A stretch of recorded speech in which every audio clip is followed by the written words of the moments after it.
Hello and welcome to Thinking Out Loud. I'm your co-host, Cameron McAllister. And I'm your co-host, Nathan Rittenhouse.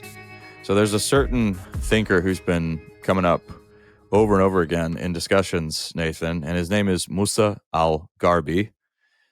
Really interesting guy who just released a book called, I think when I give the title of the book, people are going to understand why his name is of interest. But his book is called We Have Never Been Woke. And if you're a fellow nerd like us, that title may sound somewhat familiar, and that's because it is. He's kind of riffing on another famous book by a French theorist named Bruno Latour, and that book is We Have Never Been Modern. And so he's kind of plotting his own book in that tradition. So Musa al-Gharbi is a sociologist, and with a vested interest in the subject, you might say. He has a dog in this fight, as he is himself part of the very circles he's critiquing and discussing in the book. He's an assistant professor of sociology at Columbia University in New York. But his academic background is actually really interesting and pertinent. So I'll bring it in a little bit later. But Nathan, let me just give you some basics of his argument, and then we can go from there. But he has what's interesting about the book. So here's what it's not. It is not a philosophical takedown of woke ideology. So if you're looking for that, this is not your book. If you're interested in something along those lines, we would recommend to you probably some of Carl Trueman's recent work, which is pretty helpful on that, especially The Rise and Triumph of the Modern Self. Part of what makes that book so valuable is it's not just a critique, it is also an intellectual history that gives you vital context for the ideas. Question. But, yeah. While you're giving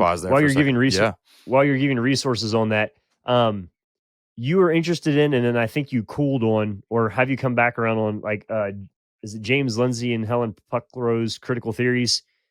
How did you end up ever feeling about that as a resource or a reference point in this general category? So I don't, yeah, sure, fair question. Well, I think, I think your opinion there is as good as mine.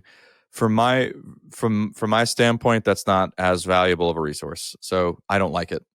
Basic, and I can elaborate on that if you want me to, but that's where I would recommend. Give us one point on the book. merits and one point on the caution there. On the James, because James Lindsay you see pop up a lot of places now, speaking more than book writing, but correct. Yes, he's made a career out of this. Well, the merits. I mean, it's not just him. There are a whole team of writers who put the Cynical Theories book together. So it does have some legitimate philosophical critiques of. I do find the word woke is kind of inevitable. It's not going to go away.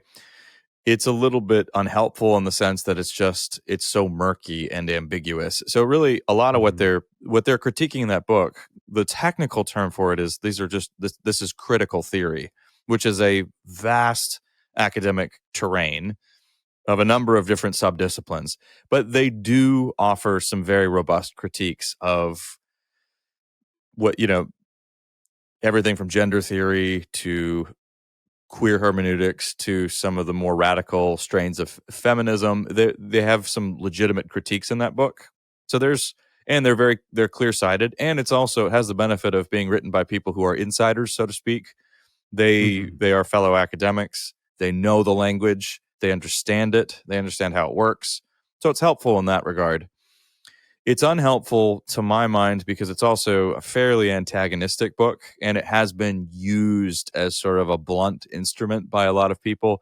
And also James Lindsay's own career sort of speaks for itself here. He's kind of styled himself as the sort of critical theory expert, and he'll come in like an exterminator and perform his service for you and expose all the strains of it. And so there's a little bit, he comes across a little bit more gimmicky these days. So the weaponized tone part would be the part that sticks to my mind there.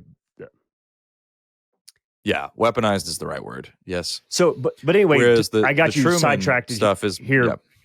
But to bring Sure, that background, those are some other resources. But the book we were talking about now doesn't fit in that genre or that category per se. Am I understanding you correctly? It does not. Yeah, no, it does not. So you're correct. What it does do, however, is it offers an expose of why you have moments of what Musa al-Gharbi calls awakenings. You know, why those happen, and basically, so it's going to do a number of different things. It's going to tell you why these happen. It offers a grand theory, so to speak, of why and how this happens, and it also shows us that this is not new, which is really a very helpful service. And so, in some ways, I have to recommend the book because it's going to go into levels of historical detail that are very helpful here. He is also a good sociologist in the sense that he uses a lot of data. And so he's a lot of numbers to back up the claims that he's making. But basically, here's his theory.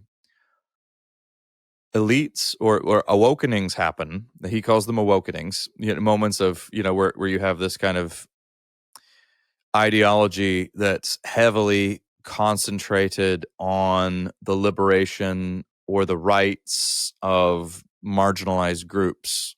All right. I'm trying to speak in descriptive general terms here because, and again, awakening is not probably the most helpful phrase, but most people are going to have some sense of what that means these days, I think.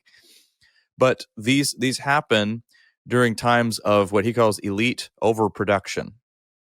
So you have market saturation with PhDs and academics and people wanting to, and also it's more than just academics. The field of elites, these are really now he's going to use a lot of sociological language and it can run the risk of sounding abstract. So we'll make this as practical as possible. But these are people who are performing work that is largely symbolic in the sense that they're working in thought. They're writing, they're doing cultural analysis. They're not growing carrots. I hope that makes sense. They're not building is he including things. Entertainment in this too, or is this purely on the academic side? Or Yes. does this include like financial and entertainment elite? Yes, absolutely it does. Yes. All those sectors. Okay. Yes. So it's not limited to academics. Academics are a particularly easy group to pick on. It's very easy to point to them. So when you have a time of elite overproduction and resentment begins to build against the elites, because you've got a weird cultural ecosystem where these people want you to believe that they should be in, positions of real influence and power. And in some cases, they should make a lot of money. And in many cases, they should make a good deal more money than people who work way harder than they do in this, just doing actual physical labor. It's just a weird state of affairs. And so when you have too many of them and resentment begins to build, and people begin to say, well, why are these people at the top of the ladder in the first place? There's increased pressure to justify their existence. And so that gets concentrated in these awakenings on persuading people that we are very moral people, and what we're doing is the right thing. Let me clarify. To do, and we care deeply. Yeah. You're saying, just so we're tracking along here, that the pressure comes within the elite categories to justify their own existence. It doesn't come from the bottom up trying to justify their existence. This is an internal thing that happens within the overproduction of the elite circles. No. Or are you saying who's putting the pressure on whom? No, so it's people. It's often non-elites who are putting pressure on elites at this point because they begin to question the value of what it is that these thought leaders are actually contributing. And then, so think about the kind of populist suspicions now of the academy and descriptions of it's very normal nowadays, or at this moment, to talk about how, well, Ivy League schools are just completely lost. They're ideologically ravaged places. They're indoctrinating their students. The professors there are abusing their power and molding these impressionable minds in very destructive ways, and it's all just thought policery. And there's some credence to these to these criticisms, by the way. There really is. But they're not new. That's that was the part that kind of took me aback a little bit. And so he points to a number of different moments that are very similar to this in the 1920s. That one really surprised me. This is again why We Have Never Been Woke is worth picking up and looking at, because you have a detailed description of these eras. But the more recent one that has been in my head a lot lately, because he's not the only one pointing this out, is the 1990s. Because the politically correct movement really kind of got off the ground in the 1990s. Now, I'm not parting ways with him here. I'm going to take a different angle for a second. I think what he's saying is legitimate about elite overproduction, resentment building, that kind of thing. He brings some real class concerns to this whole issue, which I think are right. Those are not misplaced at all. But there's another aspect that is very clear to point to in the 1990s. So in the 1990s, deconstruction, which had been around for a while, this is French theory, really had been around since the 1960s and the 70s in Europe, but it really kind of took root in North American universities in the 90s. And the stuff took root a little slower back in the day because we didn't have the internet. So you had somebody like Paul de Man. I never know if I'm saying his name correctly. Paul de Man. He was an English professor at Yale University. But you had people like that at elite schools, and there's a very real sense in which all this French theory and postmodern theory, deconstructionist theory, kind of made people think, just sort of very common sense, non-academic people think, well, okay, gosh, if there's no real meaning in this text, if there's just infinite deferral, if deconstructionism is in fact true, well, gosh, isn't English a completely irrelevant field? Why would you study Jane Austen if you're just going to go in there and take the text apart and say that there are nothing more than political and cultural different power factors motivating it? So the humanities kind of shot themselves in the foot, I think, starting in the 1990s. So there's a little bit of that too, where you have elite overproduction, but you also have stages of cultural decadence, I think, where the elites, the thought leaders, do start moving in destructive. Now, Musa al-Gharbi doesn't go in this direction because it's not a theological book, but they start moving in a destructive direction with their thought, and they begin to undermine their disciplines. Philosophy has done this, in the past. I mean, well, there are virtually, I think there have been a few people who pointed out lately that there are no serious major public philosophers today to whom we could look for guidance and direction on, say, the good life. The philosophers don't do that. Because, and right just now, for an example there of what's being given, though, is that the style that comes out of that is that in order to be a good philosopher is to basically never, the modern version of philosophy never gives answers. It only asks questions. Right. So that's why you. So that's if you why do you that, don't. Yeah, if you do that, you're kind of working yourself out of a job. If people aren't going to look to you for answers if you've decided that philosophically you can't find answers. Absolutely, yes.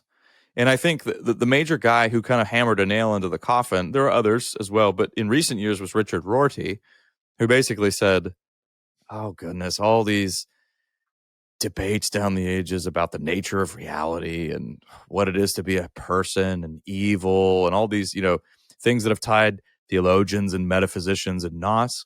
Let's just change the subject. He used that phraseology. He would say, we need to change the subject and we need to just worry about getting what we want. So he basically said, philosophy is dead. It's irrelevant. It's moribund. It's outdated. So now we just move into politics and we just move into really rhetoric rhetoric. Good, modified speech, carefully crafted speech so that we can secure the political goods that we want. Yeah, you're kind of writing yourself out of a job if you do that because, regular, normal, head-on, straight, common sense people are going to say, well, heavens to Betsy, why on earth would you study philosophy if that's what they're teaching you? And you know what? I mean, is it hard? It's kind of hard to argue with them on that. So I think there's, but what I find useful about what Musa al-Gharbi is doing is he's showing you, no, there's a real precedent for this. This is not new. It's been happening for a long time. He's right about, I mean, there's that great quote that you always use from Peter Kraft, Nathan, about the number of PhDs to farmers, because that's getting at the very thing that Garby is talking about, basically, with elite overproduction and how that affects the perception of elites and really the intellectual environment of the country.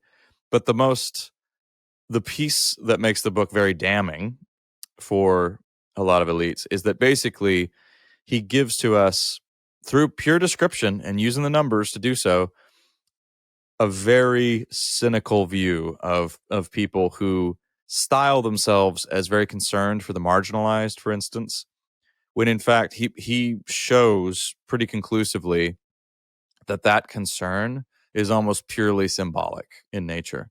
So in other words, people might say, oh, I'm fiercely anti-racist, for instance, or, I care, I'm very committed to the cause of Palestine, for instance, to pick two real hot button issues.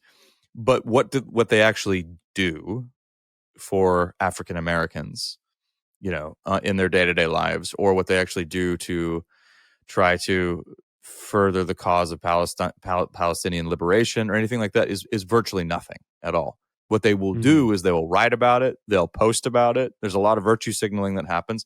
So as a sociologist, he's going to analyze this in terms of just sort of trafficking in symbols, so that you style yourself as the right kind of person.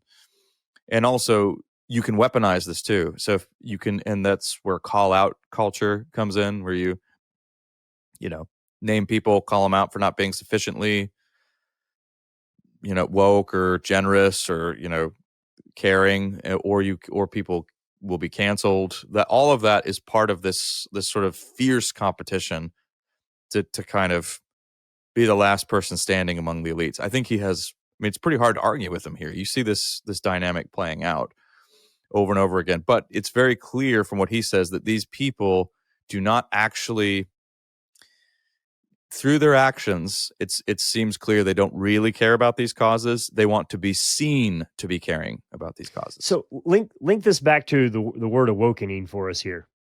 How does that movement fit with that idea?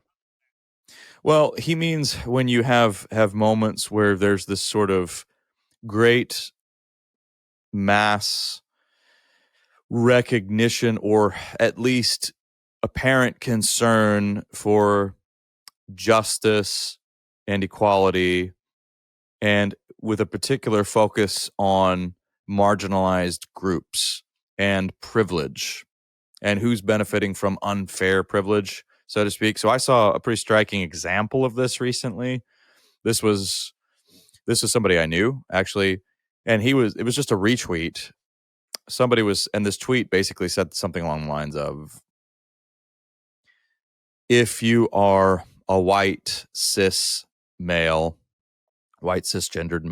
so just a traditional heterosexual man, you are benefiting from, whether you recognize it or not, you are benefiting from massive privileges that other people don't have, and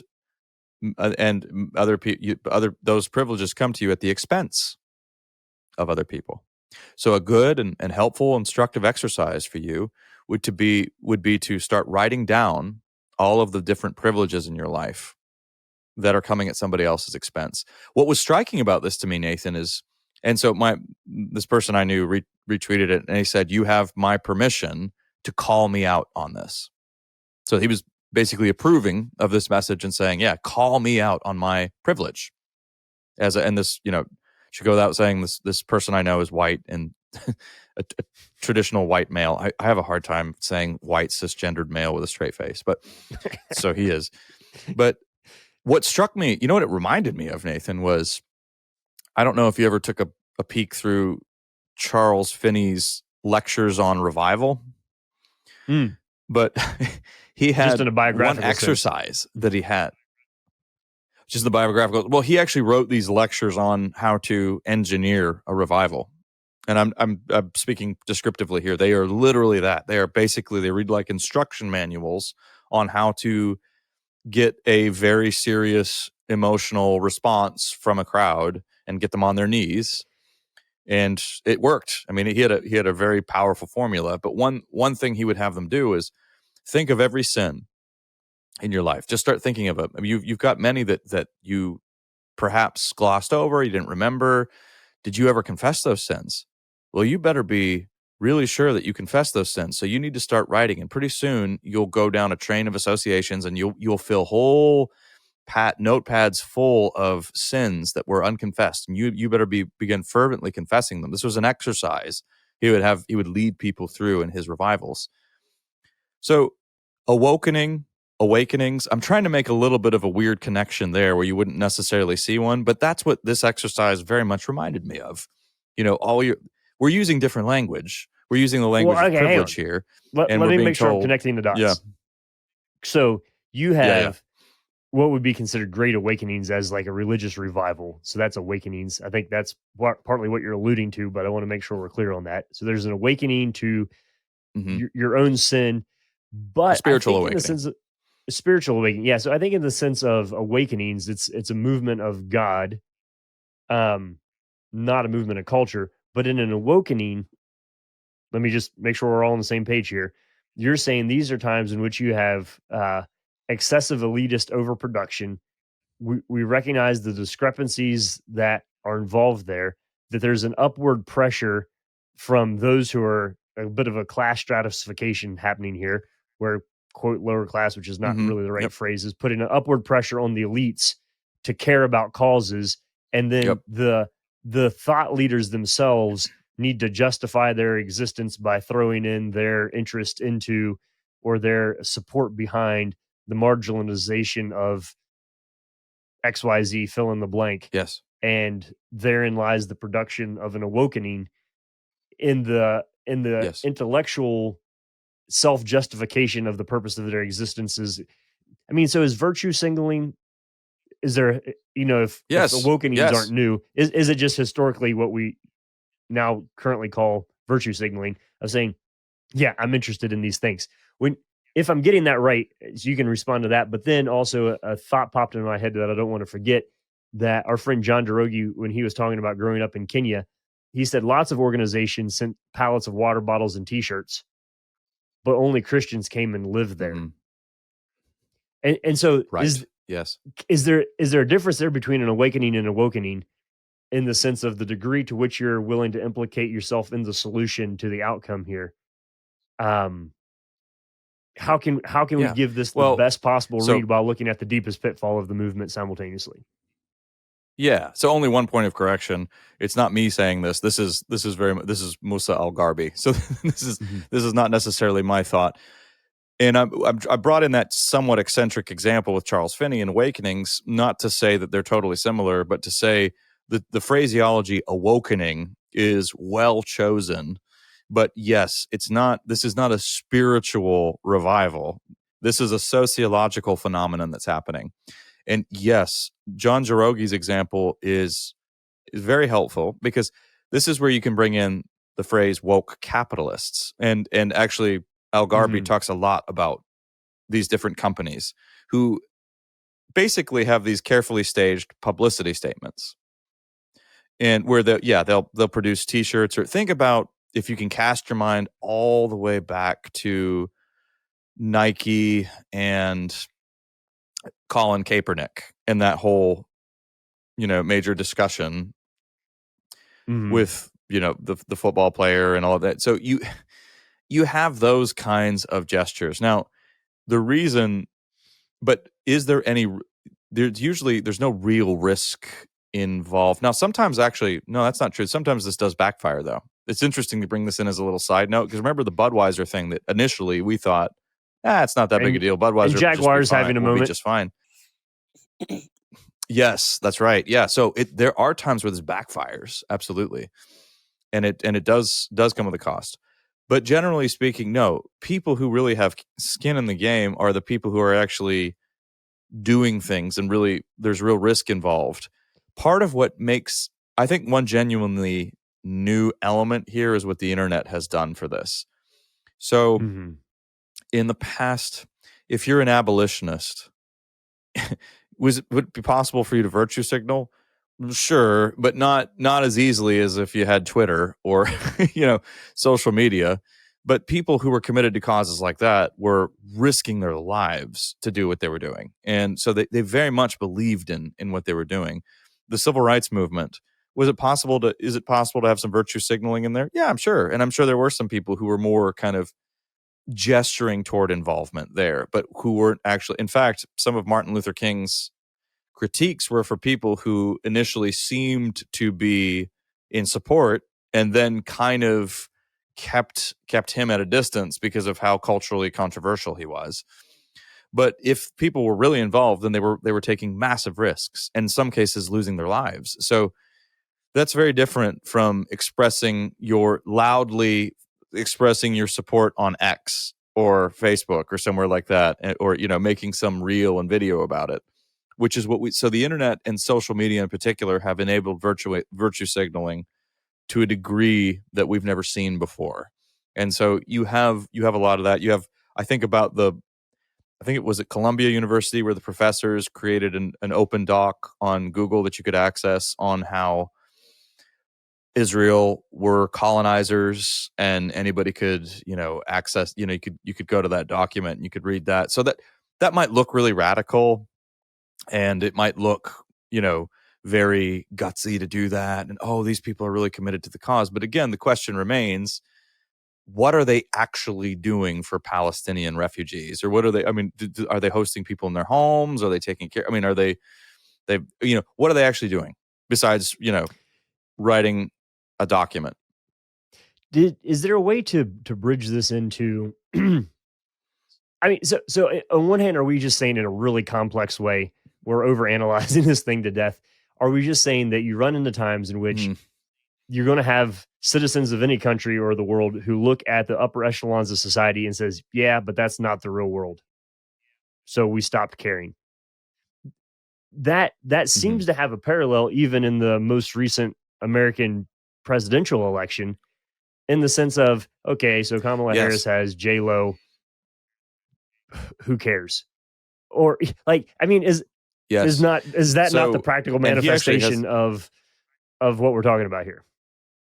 Well, yeah, because you have moments where you have a lot of uncertainty around the world. You've got escalating global conflicts, and you have, economic turmoil and all that, inflation. These are very extremely practical concerns for people.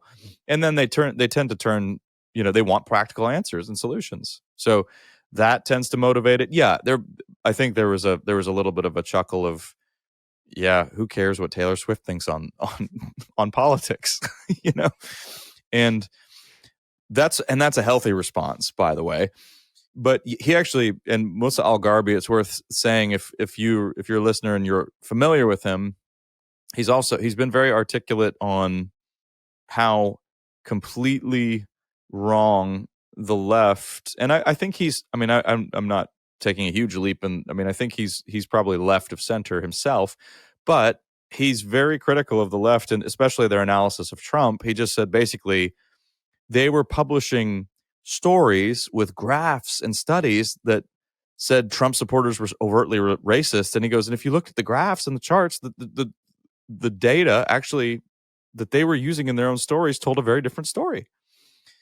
And because basically, he said the analysis of, in fact, he's got one notorious study that he points out, and it's in the book as well, where you actually had higher degrees of racism and under in the Democratic Party, and so under the Obama administration as well. So he's not, and he's not doing this to point fingers and say, see, it's really the left who are to blame. He's saying basically the left are it's such an insular way of looking at the country. They're completely out of touch with the greater concerns of the nation, and they're completely out of touch with the fact that many people who ended up supporting President Trump were are basically Democrats, but who are disenfranchised and alienated by their own party.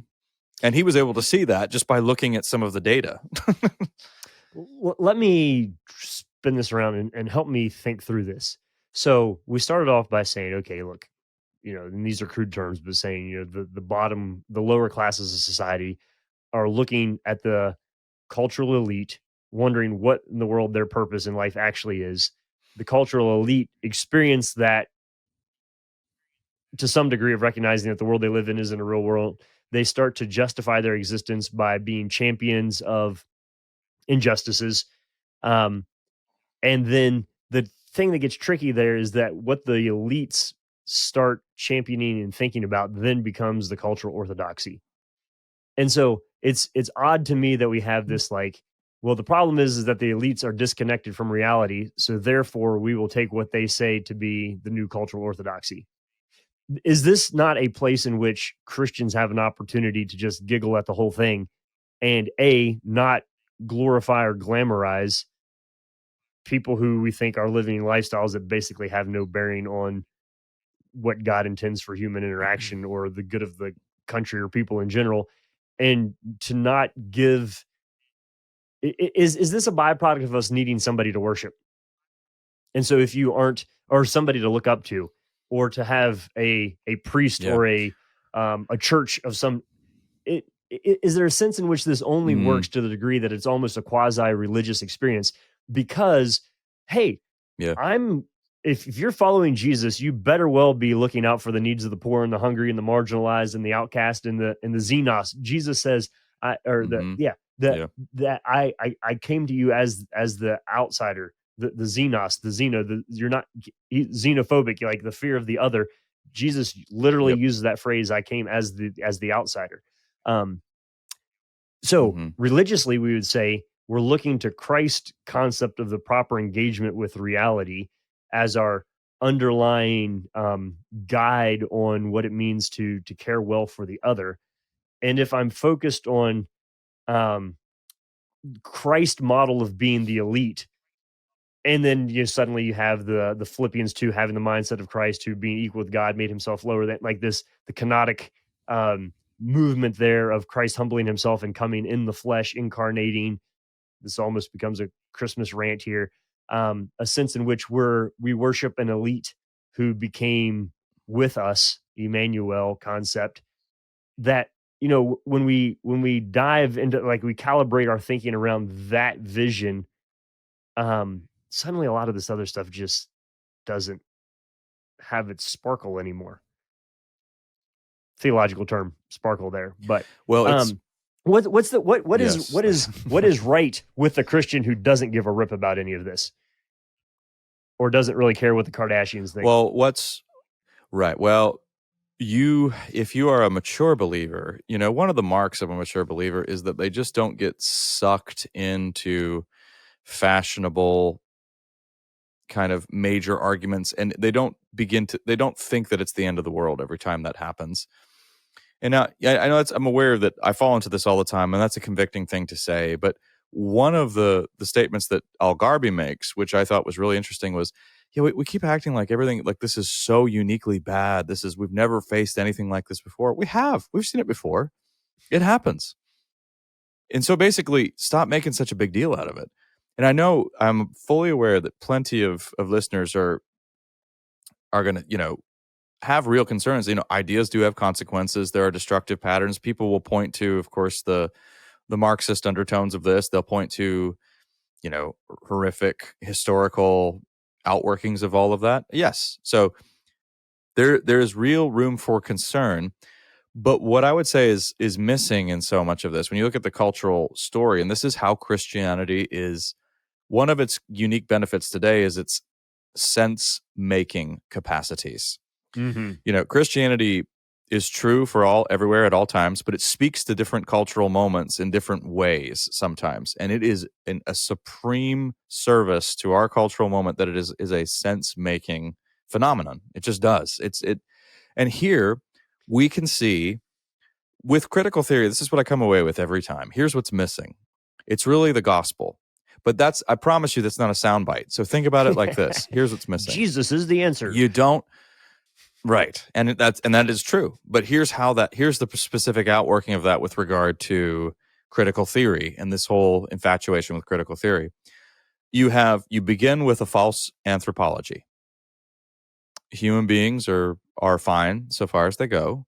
It's society that corrupts. Okay. So that first of all is dead wrong. So you don't have a proper category for sin. You need sin is absolutely necessary if you want to make sense of the world, by the way. You need sin. It's going to sound weird. You need it as a category, I should say. You need sin as a category, or else you can't make sense of human behavior. It just becomes an absolute travesty to you, an anomaly, and eventually, if you really follow it all the way through, a source of despair. So you don't have a proper anthropology. There's no category for sin. There's no sense of forgiveness, though, either. That's one of the most damning features of the whole critical. Yeah, I mean, there is no grace whatsoever.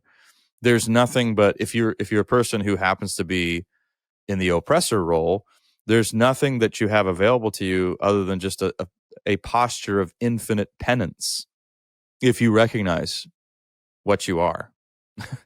So there's that, and ultimately, yeah, there's no what you need for both of those. If you establish a category of sin, then it follows that we have to be saved.